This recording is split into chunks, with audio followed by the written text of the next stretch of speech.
aí, pessoal? Muito boa tarde. Globo Esporte dessa sexta-feira tá começando. Tem papo de copinha, Central do Mercado, preparação para a temporada. Agora, uma atualização em relação ao acidente que envolveu o Rodrigo Garro, jogador do Corinthians, no último fim de semana. As autoridades argentinas avançaram na investigação. E o exame toxicológico realizado em Nicolas Chiaraviglio, que morreu naquela noite, testou positivo para cocaína e maconha. E ele ainda tinha altos níveis de álcool no sangue.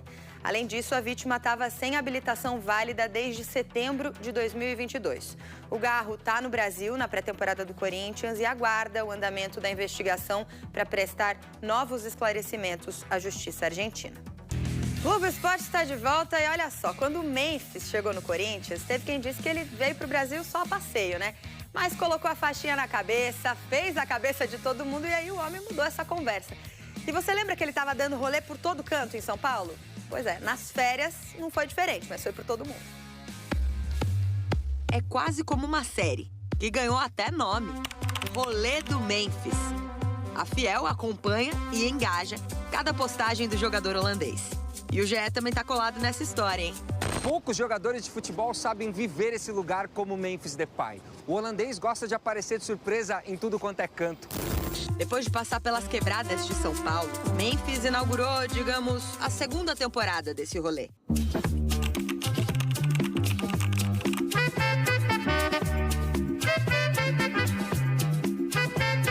Nas férias, o atacante holandês foi para a África e esteve em Gana, terra natal do pai. Memphis visitou escola, foi a campeonato de boxe e fez até o próprio campeonato de polo, o The Memphis Polo Cup. O cara tava no maior estilo. No fim do evento, ele meteu até uma dancinha. Mas foi nas ruas, no meio do povo, que Memphis se sentiu em casa. O cara bateu bola no terrão, fez gol e comemorou daquele jeito. E nessa pelada, Memphis estava com o MC Hariel, que é cantor e compositor. A dupla chamou a atenção de muita gente. Memphis e Hariel também fizeram uma tabelinha fora de campo e gravaram um clipe. A música Falando com as Favelas faz parte de um EP com 4 faixas. E esse clipe que rolou lá em Gana está previsto para ser lançado agora em janeiro. Enquanto isso, o rolê do Memphis na África movimentou a internet e engajou a torcida do Timão, que ficou ligadinha nessa viagem. E assim, o atacante e popstar fez um pedacinho do Brasil se reconectar com a África, um continente que escreve boa parte da nossa história. E Memphis fez isso falando com as favelas e representando elas. Falando com as favelas, representando elas, representando elas. Falando com as favelas. 2025 tá só começando, né? Vamos ver onde Memphis vai parar esse ano. Tá todo mundo muito curioso. As versões são muito conflitantes. O Corinthians diz que essa empresa do Alex Cassundé, rede social mídia, foi quem intermediou. Aí, em depoimento à polícia, o Alex dessa empresa fala, eu não pedi nada, foi eles que me ofereceram. Aí agora o dono da Vai de Bet, em depoimento à polícia, diz, cara, eu não combinei nada de comissão para ninguém. Eu simplesmente fechei com o Corinthians um valor e aí era o Corinthians que ia ver para quem ele ia passar, ia dar comissão, mas eu não combinei. Agora está surgindo, a Gazeta Esportiva traz hoje, o depoimento do cara que se diz ele realmente como o pai da história. O cara que fez de verdade a intermediação. E o filho, e esse cara era ex-sócio do Gustavo Lima, tá aí no mundo sertanejo. Foi ele que fez a ponte com uma pessoa do Corinthians, veio se reunir aqui no hotel em São Paulo e tudo mais. E ele disse que foi passado para trás, deram um passa-moleque nele, tudo na visão dele. E que ele era o cara para ganhar essa intermediação, porque foi ele que fez a ponte entre a Vai de Bet, que ele conhecia o dono, e a pessoa do Corinthians, que ele também conhecia e fez se aproximar com a diretoria do clube. Então, são várias versões que vão colocando esse... Toninho, né? O Toninho, que é um ex-sócio do Gustavo Lima. Ele que conhecia alguém do Corinthians, que fez a ponte. E no mundo dos negócios, quando você faz esse tipo de intermediação, você tem ali 5%, 7%, 10%, é mais ou menos o que o mercado paga. Só que agora fica. O Corinthians diz que foi o Alex diz que nem pediu, que foi o Corinthians que ofereceu. A Vaidbet diz agora que não tinha nada combinado e que só acertou com o Corinthians. Agora surge esse outra figura, que é nova no caso, dizendo que foi ele que fez a intermediação. Enfim, esse caso vai ter muito pano para manga ainda. A Polícia Civil segue colhendo os depoimentos. As oitivas estão sendo realizadas. E agora a gente vai ter que aguardar.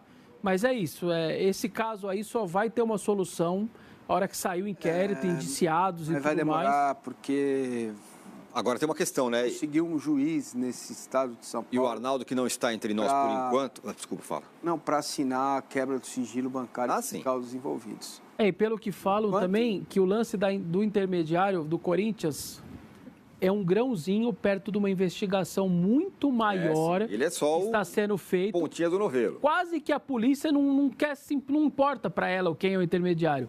Tem um negócio muito maior de outros ramos de atividades que a polícia está atrás. Então, isso daí meio que é uma partezinha pequena da investigação. Esse é o ponto, né? Só comecei o novelinho ali. Outra coisa que eu pergunto a vocês. Vamos aqui... É uma novela aqui. Imagina que somos todos atores. Eu sou... Hã? Já é um pouco isso, né? Não, eu sou canastrão, né? Péssimo ator. Mas fala. Mas vamos lá. Eu estou interessado em vender um produto para o Corinthians. Eu vou falar com o Toninho Sertanejo? Mas Vem cá, o Thiago Maranhão, vocês conhecem, né? Sim. Grande jornalista e tal, claro. Assessor de imprensa. Pelo amor de Deus, ou faz como a Leila, ligou lá no clube social, alguém atendeu, eu quero patrocinar o Palmeiras. Passou lá o ramal, estava ocupado, ligou de novo, conseguiu falar. Eu falei que vai procurar o Toninho Sertanejo. Por mais que ele tenha... É o cara do telefone, o cara que atendeu podia falar, eu fiz a intermediação. Isso. Eu sou intermediário. Sabe que Mas fica tudo muito... É a história que o Vessone fala, né? Existe o clube da porta para fora, que é imenso. Não parece sério isso, e tem o clube da porta para frente, para dentro. Não, mas não parece sério, pô. Caramba, não parece sério. Agora, Vessa, como é que tá a parada dos atrasos dos salários? Vai pagar? Tem data? Supostamente semana que vem. É o combinado, pelo menos é o alerta que foi dado aos jogadores. A informação que todo mundo tem é de que os jogadores entenderam a situação e que o Corinthians, inclusive, prometeu pagar adiantado o direito de imagem, que é no dia 20. Então, o combinado com os jogadores foi: vou te dar mancada na parte da CLT no dia 5, mas eu te adianto o direito de imagem do dia 20, o que os jogadores entenderam numa boa. Esse tipo de atraso, o que mais me pega não é essa boleirada aí. Para eles não muda a vida deles. Sim, é o funcionário lá. É o funcionário do clube que ganha 1 conto, 2 mil, 3 mil, 2 salários mínimos. Quando atrasa para essa galera, isso daí me pega demais, assim. Porque o jogador, uma semana não vai mudar a vida dele. O cara é de Série A, ganha bem, ele tem lá seus compromissos, compromissos altos, eu entendo isso, mas ele tem lá uma reserva, ele não vai... Mas e os funcionários? Tem quase 1.000 funcionários o clube. Essa galera... Ninguém recebeu? Não tinha recebido até ontem, pode ser que tenha caído. Então, isso me pega sempre nesse tipo de atraso. Por isso que o clube, quando vem cair no dinheiro, ele prioriza primeiro essa galera, depois quem são os PJs e depois o elenco profissional. O clube faz esse movimento, que é o mínimo, né, que tem que ser feito. Mas toda vez que tem atraso, eu não penso nos jogadores, eu penso nos funcionários. Isso são universos bastante diferentes. Agora, o Arnaldo, que não está aqui, mas vai voltar segunda-feira, bom vocês saberem, ele sempre fala, né? Ele sempre falava, tá tudo muito legal no Corinthians, porque o time está jogando e está ganhando. A hora que a bola parar, vai começar a acontecer, vai aparecer notícia aqui e aqui ali. É o que está acontecendo com o Corinthians. Essa informação do Vessa é muito preocupante, hein? Ele não está pagando ninguém? Não, isso para o futebol é péssimo. Mas do que está acontecendo na polícia, porque está demorando demais, não é normal, entendeu? Não é normal essa demora. Começou aqui em agosto. Mas sabe que outro pouco dia, antes, eu acho. A gente vai para o intervalo, mas só fazer uma defesa sobre isso. Um procurador falou comigo outro dia. O cara é procurador, tal. Ele falou assim, gente, é investigação. Não é uma pastelaria que sai uma decisão aqui e ali. Eu entendo o que ele está dizendo. Mas... Eu entendo da demora. Não, mas o que eu estou dizendo é que se é uma investigação que começa em mim e termina no Vessa, já estava esclarecido. Isso Não, é porque é mais. Exatamente, é por isso a demora. É isso. Exatamente. A demora se justifica porque deve ser algo maior. Exato. Né? Agora... Bom, fala. Não, vai lá. Quer falar? Não, é sobre o Corinthians, esse atraso vai azedar. Se vai resolver azedar. até a Tem bola uma começar. explicação para esse atraso que azedar, filho. foi trazido também aí Entendeu? ontem pela... Quem acho que noticiou até foi a Gazeta, que houve um bloqueio judicial na conta. Aí o torcedor que está do outro lado vai falar, mas como assim, Vessone? Não tinha conseguido eliminar com o RCE, que é o regime de centralização das execuções, e essa liminar não garantiu que durante 60 dias não haveria nenhum bloqueio judicial e o Corinthians poderia se reorganizar nesses 60 dias? Sim.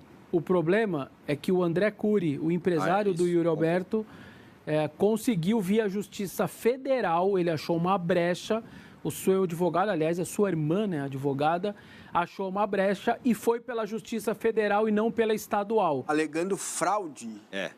E aí... Fraude no acordo. No acordo e tal. Documentação que o Corinthians... E aí a Federal foi lá e liberou que houvesse o bloqueio, pega o Corinthians de surpresa, devia ter dinheiro na conta, e aí trava o dinheiro, e aí automaticamente o clube não conseguiu também honrar seus compromissos e vão tentar desenrolar esse lance do bloqueio e tudo mais.